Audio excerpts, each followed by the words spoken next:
See this device? It's called a cryometer, and it has decided, as you can see by the red light there, that Natasha was really sleepy before the break. So we've let her relax behind me, as you can see. You might have thought a device that could decipher the meaning behind a baby's cry was just science fiction fantasy, but obviously it isn't. Here, check it out. Pedro Monagas is a father short on sleep, but not on ideas. As if the late-night cries of his son Alex weren't enough, Pedro set out in search of more babies that cried. And cried. What might be torture for some parents was an exercise for Pedro, an engineer on a mission to record more than 800 baby cries. I noticed that my son cried differently whenever he needed something different. So I wanted to see if all babies cried in the same way, and if the determinations I made listening could also be made with circuitry.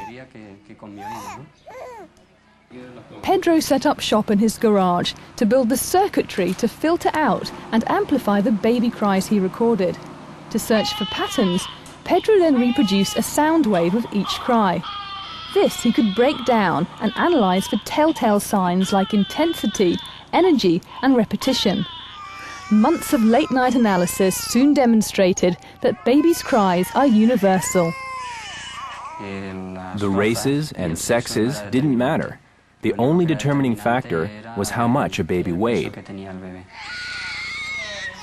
Size matters because bigger babies cry louder, though the message stays the same. Pedro had deciphered the crying language.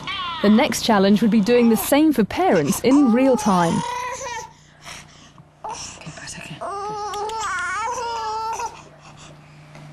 Immaculada and her husband need more than just a helping hand. They've got twins. You get really stressed and you don't know what to do. There was no way, nowhere to turn. The Polytechnic University of Catalunya is where Pedro turned. He used the soundboard and an echoless chamber here to convert his analog sound waves to digital. The precision enabled Pedro to distinguish cries of sleep from boredom and hunger from stress.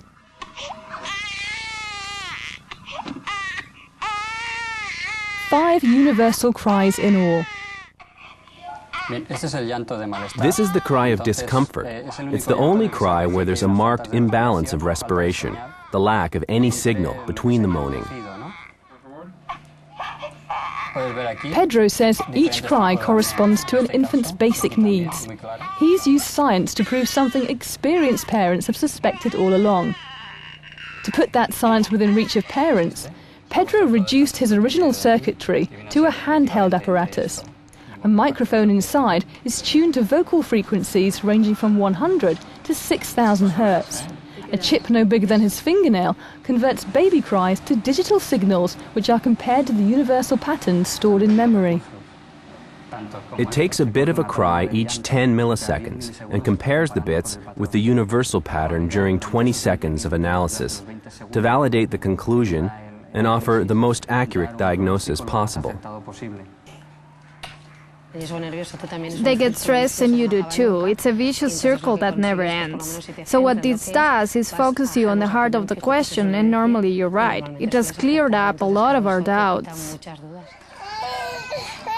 With a dozen infants in her charge at a local daycare centre, Carmen's doubts could be endless.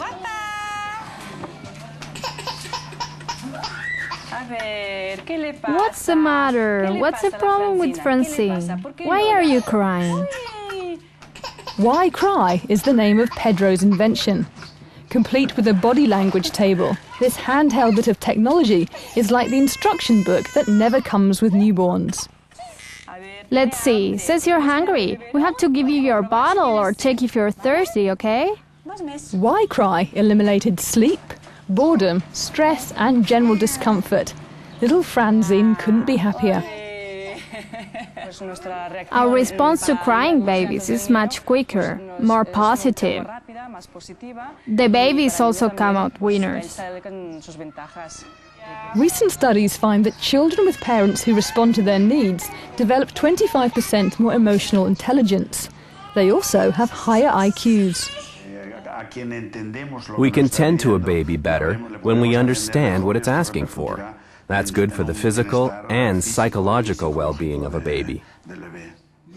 Pedro's sleepless nights are giving parents and their babies lots to smile about.